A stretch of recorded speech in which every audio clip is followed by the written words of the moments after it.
इस बार यात्रा थोड़ी अनोखी है। जितना उम्दा गांव उतनी खास यहाँ की टोली है। यहाँ काबिलियत और मेहनत का कारोबार चलाया जाता है। सुना है यहाँ कांसे पर हुनर तराशा जाता है। नैनों में था रास्ता, हृदय में था गांव, पूरी हुई यात्रा जब मैं पहुंची अपने गांव। हमारे देश की आधी से ज़्यादा आबादी गांव में बसती है और हर गांव की एक अनोखी दास्तां होती है। हमारा प्रयास है कि एक एक करके हर गांव की कहानी हम आप तक लेकर आए। स्वागत है आपका दूरदर्शन के इस खास कार्यक्रम में जिसका नाम है गांव यात्रा। आज गांव यात्रा की इस कड़ी में हम बड़ी ही खास जगह आपको ले जाने वाले हैं। लोगों से तो मिलवाएंगे, गांव की जिंदगानी से भी रूबरू करवाएंगे, लेकिन जो खास बात है उस गांव की वो ये है कि ये जो गांव है ये कांसा के व्यापार के लिए काफ़ी प्रसिद्ध है। कहा जाता है कि इस गांव में आधी से ज़्यादा आबादी ऐसी है जो पूर्ण रूप से कांसा के व्यापार पर निर्भर है। बात हो रही है हजारीबाग जिला में पड़ने वाली करियातपुर गांव की। तो बस हम बिल्कुल भी वक्त नहीं गंवाएंगे, यहाँ से आपको सीधा ले चलेंगे करियातपुर और रास्ते में जो कुछ खास है, क्योंकि कुछ खास है रास्ते में, उससे भी हम आपको रूबरू करवाएंगे। आप हमारे साथ बने रहिए और जुड़े रहिए हमारे साथ इस कार्यक्रम में।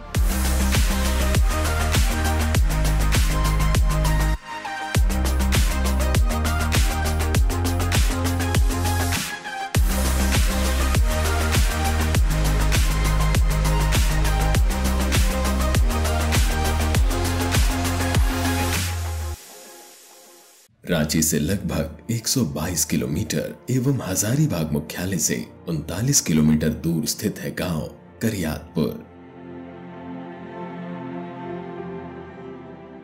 जब आप हजारीबाग से करियातपुर की तरफ बढ़ते हैं तो आपको इस खास नगरी के दर्शन होते हैं। यहां बात हो रही है इचाक की।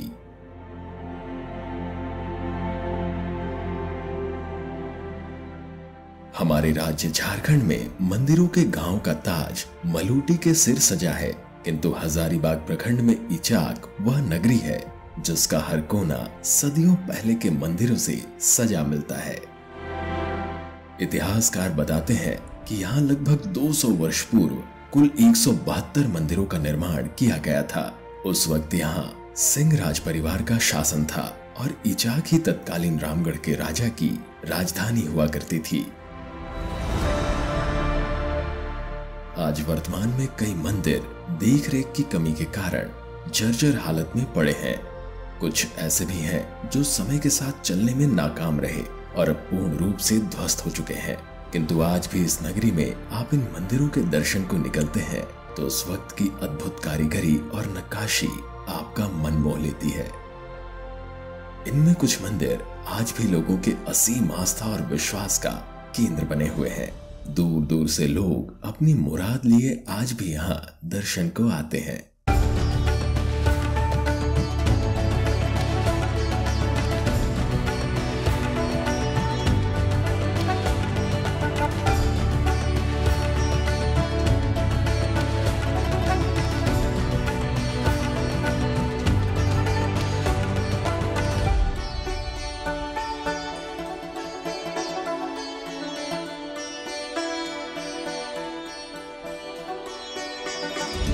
जैसा कि हमने वादा किया था कि रास्ते में जो कुछ खास मिलने वाला है वो भी हम आपको दिखलाएंगे, तो हमने सैर किया फिलहाल इचाक, जो कि मंदिरों की नगरी के रूप में जाना जाता है।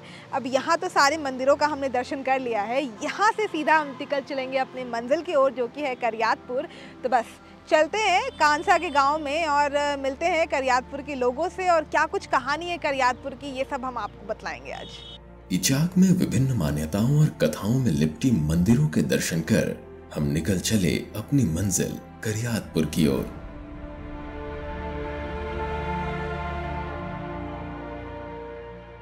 इचाक से लगभग 5 किलोमीटर दूर स्थित इस गांव की कहानी और इसके इर्द गिर्द घूमती यहाँ की जिंदगानी आपको बरबसी अपनी ओर खींच लाता है। यहाँ घर घर में कांसा एवं तांबा के बर्तन बनाने का काम चलता है। जब आप यहाँ गली मोहल्ले से गुजरते हैं तो कहीं कोई ग्रामीण मशीन्स के जरिए कांसे की थाली को आकार देता नजर आता है, तो कहीं कोई हाथों से बर्तन में आकृति तराशता नजर आता है।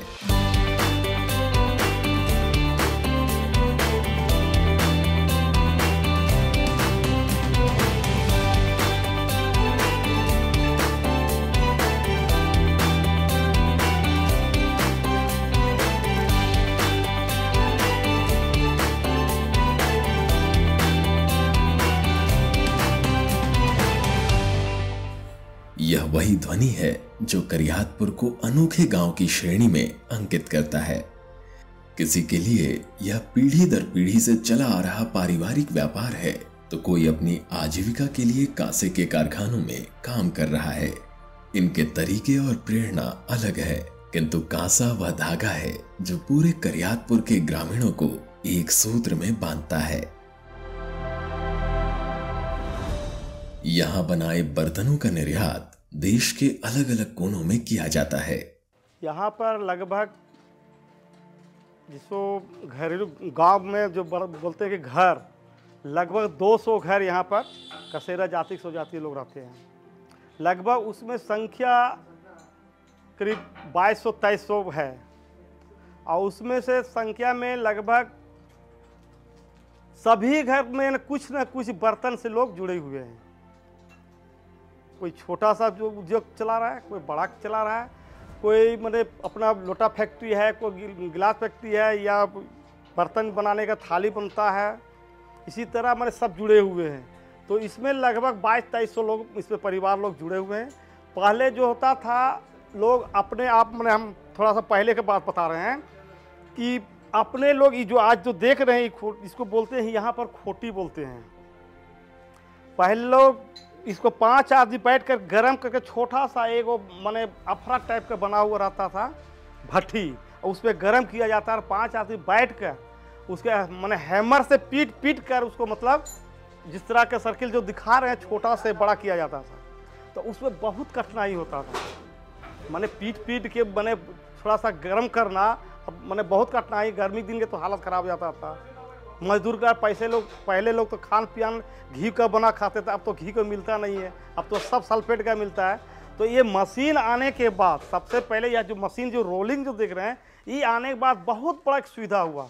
और इससे सुविधा होने से मैंने यहाँ का समूह से थोड़ा बहुत बड़ा सहयोग मिला। जो दर दर खाने के लिए भटकते थे, आज थोड़ा सा खाने के लिए सहयोग मिल रहा है इससे। करियातपुर ब्रास मेटल इंडस्ट्री के निदेशक विनय कुमार ने बातचीत के दौरान बतलाया कि पूर्व में यहाँ बर्तन निर्माण की सारी प्रक्रिया कारीगर अपने हाथों से किया करते थे। यह काम जोखिम भरा हुआ करता था और स्वास्थ्य पर भी इसका बुरा असर पड़ता था, किंतु अब यहाँ सरकार द्वारा कुछ मशीन्स लगाई गई हैं, जिससे बर्तन बनाने की प्रक्रिया में कारीगरों को थोड़ी राहत मिली है और साथ ही उत्पाद में भी बढ़ोतरी हुई है।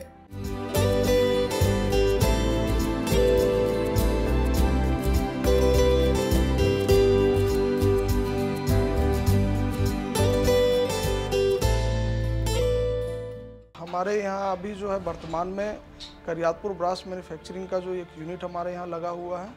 एक्चुअली हम लोग तो यहाँ काफ़ी वर्षों से बर्तन का ही काम करते आ रहे हैं, लेकिन पहले हम लोग मैनुअली काम करते थे। लेकिन आज हमारे यहाँ सरकार की सहयोग से कुछ मशीनें हम लोग को लगाया गया है, जिसके माध्यम से हम लोग जो आधुनिक रूप से करते आ रहे थे, अभी हम लोग मशीन से करते हैं। और मशीन लगने से काफ़ी ज़्यादा हम लोग को सहयोग हुआ, शारीरिक रूप से सभी लोग स्वस्थ भी हुए और काम करने में बहुत हम लोग को जो है आसानी सुविधा हुई।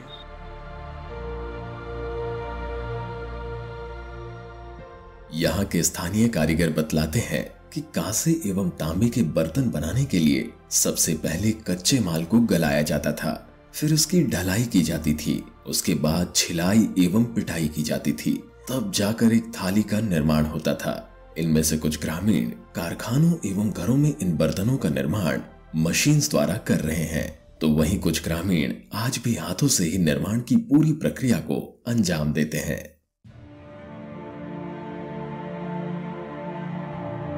कांसे से बर्तन बनाने की प्रक्रिया न केवल पेचीदा है, बल्कि काफी संघर्षपूर्ण भी है। बर्तन के निर्माण के लिए धातुओं को गलाने के लिए भट्टी बनाई जाती है। यहाँ ग्रामीण अपनी आजीविका के लिए गर्मी के मौसम में भी इस पर काम करते हैं।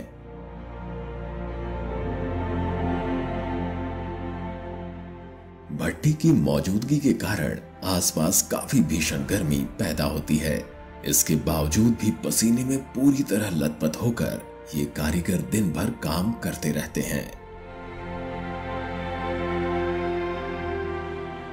इस गांव के निवासी श्रवण कुमार कसेरा पुश्तैनी रूप से बर्तन के कारोबार से जुड़े हैं।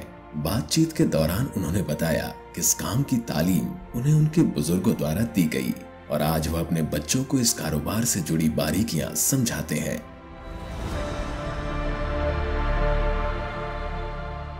हम लोग खानदानी से बर्तन से ही जुड़े हुए हैं। कांसा हो गया, पीतल का बर्तन हो गया। मान के चलिए कि 150 घर हैं। 150 घर परिवार में बर्तन बनता है और उसी से भरण पोषण हम लोग को होता है। और उसके अलावे कम से कम 5000 आदमी का जीविका इसके अंतर्गत होता है। पहले प्रेस मशीन हमारे यहाँ नहीं था, तो हम लोग हाथ से ही गढ़न करते थे इसको। और आज के डेट में प्रेस मशीन जब हो गया तो प्रेस मशीन में गढ़ा होता है। जैसे कि गढ़ा वहाँ होता है आपका ये डिजाइन का, ये देते हैं प्लेट और ये ऐसा बन के आता है प्रेस मशीन से।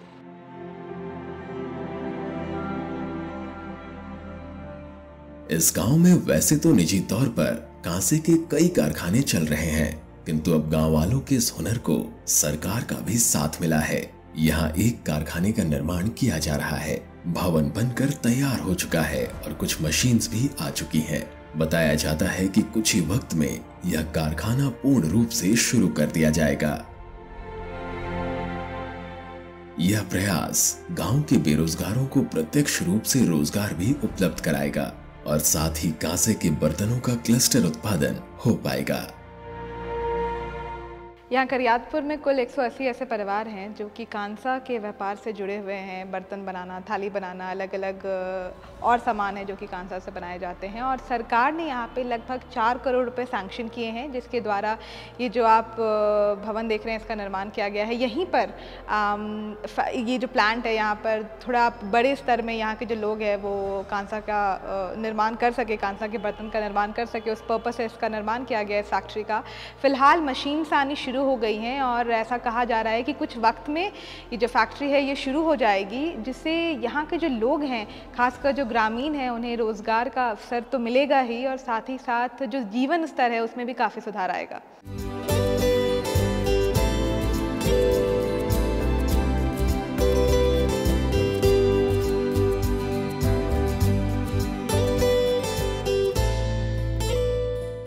यहाँ गांव में बर्तनों के निर्माण की जिम्मेदारी केवल पुरुष ही नहीं बल्कि यहाँ की महिलाएं भी बखूबी निभा रही हैं। निर्माण के कई पहलुओं में इनका अहम योगदान होता है।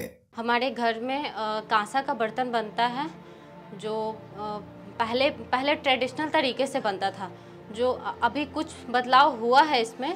पहले हाथों से बर्तन बनाया जाता था, लेकिन अब कुछ मशीन आया है जिससे मशीन के द्वारा ही वो बर्तन तैयार होता है। पहले जब हाथ से कारीगरी होता था तो बहुत काम करना होता था या फिर बहुत ज़्यादा मेहनत भी होता था, लेकिन जब से ये मशीन हुआ है उस टाइम से कुछ बदलाव हुआ है। कुछ लोगों को मेहनत भी कम करना पड़ रहा है। मशीन के द्वारा जो भी बनाया जाता है उससे ज़्यादा मतलब माल भी बहुत ज़्यादा तैयार होता है। इसमें बहुत सारी महिलाओं का भी योगदान होता है। बहुत सारी ऐसी चीज़ें होती है जो महिलाओं के द्वारा भी किया जाता है। यहाँ कुल 30-35 महिला समूह भी है। गांव की लगभग सारी महिला इससे जुड़ी हुई है और समय समय पर इन्हें जरूरत के लिए एक निर्धारित ब्याज पर समूह से लोन भी दिया जाता है। JSLPS में काम करने के बाद बहुत दीदी को रोजगार भी मिला है और जो दीदी यहाँ पे काम कर रही है, जैसे यहाँ ज़्यादातर परंपरागत तौर से देखा जाए तो दीदी लोग यहाँ पर बर्तन बनाने का काम ज़्यादा करती है। JSLPS यहाँ पे लोन के माध्यम से दीदी लोग को और जो काम कर रही है उस पे ज़्यादा प्रोत्साहित कर रहा है। जो हमारे झारखंड सरकार के जो हमारे राजनीतिक जितने भी मुख्यमंत्री है या फिर जो भी हमारे सपोर्टर में है, JSLPS समूह की दीदी लोग को बहुत सारा ऋण मिला है। शुरू में 15,000 मिला, फिर 50,000 मिला, फिर 1 लाख मिला, वो समूह की दीदी को मिला।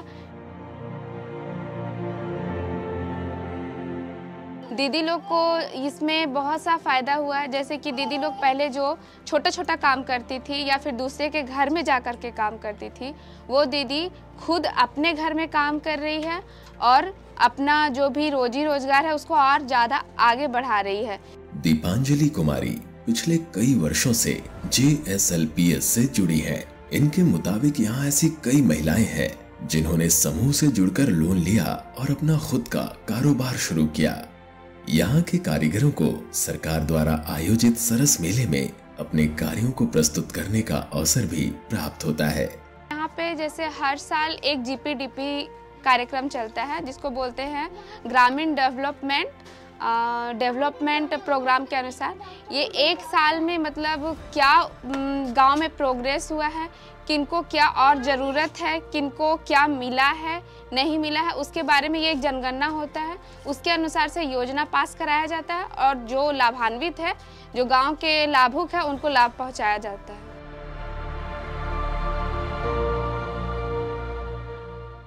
गवर्नमेंट उनको प्रोवाइड करती है कि सरस मेला एक होता है, उनमें वो जाकर के अपना जो काम कर रही है उनको वो बिजनेस जाकर के वहाँ दिखाए।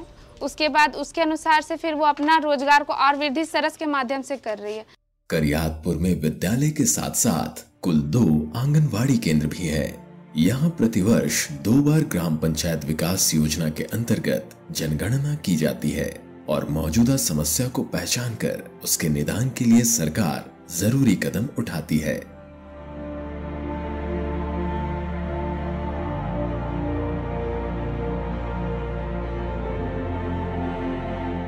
कांसे के कारोबार ने करियातपुर के ग्रामीणों को रोजगार और व्यापार के शहर में एक खास पहचान दिलाई है, किंतु यही कारोबार इनके लिए कई चुनौती भी खड़ी करता है। आज यहाँ ऐसे कई परिवार हैं जहाँ इस व्यापार के जरिए लोगों के जीवन स्तर में सुधार आया है, किंतु कई परिवार ऐसे भी हैं जो अभी भी संघर्षपूर्ण जीवन व्यतीत कर रहे हैं।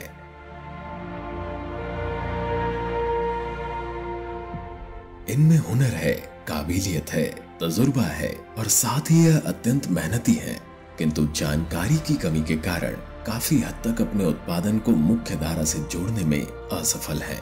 अगर सरकार इस ओर ध्यान दे, इन्हें कच्चा माल और प्रशिक्षण उपलब्ध कराए तो करियातपुर में कांसा उद्योग को बड़े पैमाने में नवजीवन दिया जा सकता है। प्रशिक्षण से कांसा कारोबार में लगे लोगों के काम की बारीकी को बढ़ाया जा सकता है और कच्चा माल की उपलब्धता निश्चित रूप से इनके उत्पाद की मात्रा को बढ़ाएगा। क्लस्टर निर्माण से लागत में कमी आएगी और बाजारों में उत्पाद सर्वसुलभ हो जाएगा। जैसे हम लोग बर्तन बनाते हैं उससे हम लोग का जीविका चलता है। पहले हाथ से बनता था लेकिन अब मशीन से बन रहा है। उसके बाद हम लोग मतलब पहले जैसे होता है कि 100 रुपये कमाते थे, अब 200 रुपये कमाने लगे। उसके बाद उसी से हम लोग का रोजी रोजगार चलता है, बाल बच्चा पढ़ाते हैं। आरा बेका से एक मशीन आने लगा तो हम लोग मतलब जैसे मशीन बहुत सहयोग करता है।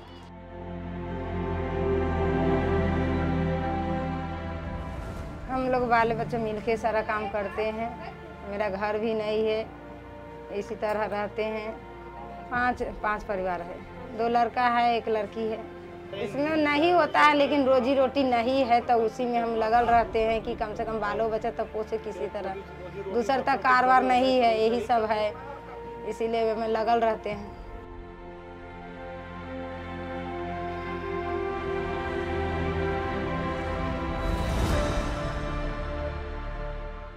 करियातपुर में फ़िलहाल ऐसे कई कारखाने हैं और कई ऐसे परिवार भी हैं जो कि पुश्तैनी तौर से इसके व्यापार से जुड़े हुए हैं। कईयों को सरकार द्वारा मशीन्स दी गई है, तो अब ये जो बर्तन बनाने का पूरा प्रोसेस है ये मशीन्स के ज़रिए करते हैं। लेकिन अभी भी यहाँ पर ऐसे कई परिवार हैं जो कि अपने हाथों से ही कांसे के बर्तन बना रहे हैं और ये जो पूरा प्रोसेस है ये काफ़ी पेचीदा होता है। आपको ये जो कांसा है उसे पिघलाना होता है, उसके बाद आप उसे मोल्ड में डालते हैं और फिर जब आप उसे शेप देते हैं तो आपको उसे आग की भट्टी में डालना पड़ता है। गरम गरम वो प्लेट भट्टी से निकलता है तब आप उसे पीटते हैं और यहाँ पर इतनी भीषण गर्मी में भी आपको यहाँ पर यहाँ के लोग नज़र आते हैं जो कि संघर्ष के बावजूद, इतनी चुनौतियों के बावजूद यहाँ पर इसके उत्पाद में लगे हुए हैं। थोड़ा सा दुख ये देखकर भी होता है कि जिस हिसाब से वो मेहनत करते हैं या फिर जितनी लगन से वो काम कर रहे हैं अभी तक वो रिटर्न नहीं मिल पाता है। एक वजह ये भी हो सकती है कि अगर थोड़ा और बड़े पैमाने पर ये काम करे तो शायद वो जो पूरी प्रक्रिया है वो थोड़ी आसान हो जाएगी। हम इन्हें कहीं ना कहीं मेन स्ट्रीम से इन्हें जोड़ना इजी हो जाएगा और ऐसे परिवार जो अभी भी हाथों से काम करते हैं, हाथों से बर्तन बनाते हैं, उनकी भी ये आस है कि सरकार द्वारा उन्हें भी मशीन्स दी जाएं ताकि उनका ये जो पूरा प्रोसेस है वो कहीं ना कहीं थोड़ी उन्हें राहत मिल सके, क्योंकि सेहत पर भी इसका काफ़ी इफ़ेक्ट होता है।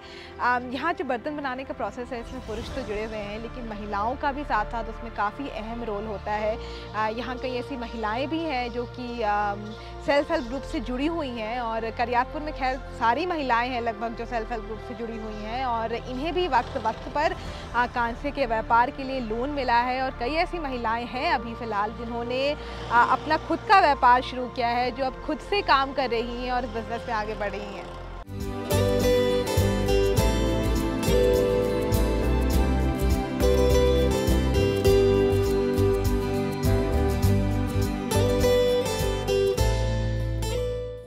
करियातपुर से होते हुए फ़िलहाल हम काला द्वारा पहुँचे हैं। यहाँ पे जो ग्रामीण है वो मुख्य तौर से खेती पर निर्भर हैं अपनी रोज़ी रोटी के लिए। खासकर आलू की खेती, धनिया की खेती यहाँ पर भारी संख्या में होती है, सरसों की खेती होती है यहाँ पर। जैसा हमने शुरुआत में बोला कि मुख्य तौर से खेती पर निर्भर है लेकिन उसके लिए भी काफ़ी चुनौती है यहाँ पर ग्रामीणों के साथ और उस चुनौती में ही वो उस चुनौती के साथ ही वो यहाँ पर खेती कर रहे हैं। तो अगर ये सब कुछ ऐसी बिंदुएँ हैं जिन पर अगर काम किया जाए तो इनके विकास पर काफ़ी अच्छे तरीके से काम हो सकता है।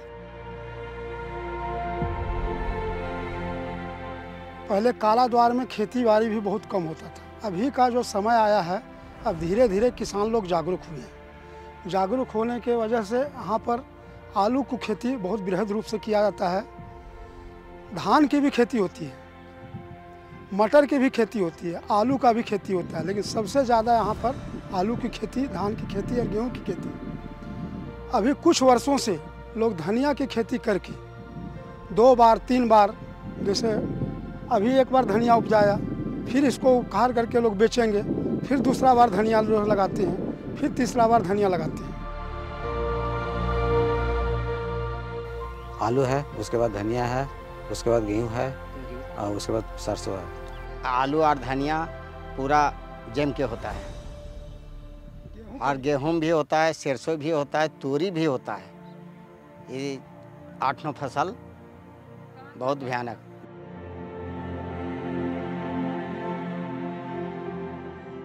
विकास की गाड़ी केवल संयुक्त प्रयास की पटरी पर ही सुचारू रूप से चलती है। करियातपुर की संधू कई अमूल्य रत्नों से भरी हुई है। अगर यहाँ के ग्रामीण एवं प्रशासन एकजुट होकर आगे बढ़े तो इसकी किताब अनेकों कीर्तिमान से सुसज्जित हो सकती है। अब तक करियातपुर में विकास के कई पहलुओं पर काम हो चुका है, जैसा कि हमने आपको बताया भी कि यहाँ पर हर वर्ष 2 बार जनगणना होती है जीपीडीपी की, जिसमें ना सिर्फ गांव में मौजूद समस्याओं को समझने की कोशिश की जाती है बल्कि उसके निदान के लिए भी काम होता है। अगर थोड़ा और प्रयास किया जाए तो वैसे परिवार या वैसे नागरिक जो अभी भी शायद बेरोज़गारी से जूझ रहे हैं या फिर वैसी आजीविका नहीं कमा पा रहे हैं कि वो अपने परिवार का ठीक तरीके से भरण पोषण कर पाएँ, उन्हें एक नई अपॉर्चुनिटी मिलेगी इसके ज़रिए। आज तो खैर हमने आपको सैर करवाई करियातपुर की, जिसे कि कांसे का गांव कहा जाता है, लेकिन अब हमें दीजिए इजाज़त। हम आपसे फिर मिलेंगे गांव यात्रा की अगली कड़ी में एक नए गांव के साथ। एक अनोखी कहानी लेकर आएंगे आपके साथ एक बार फिर से। तब तक के लिए मुझे दीजिए इजाज़त। जोहार, नमस्कार।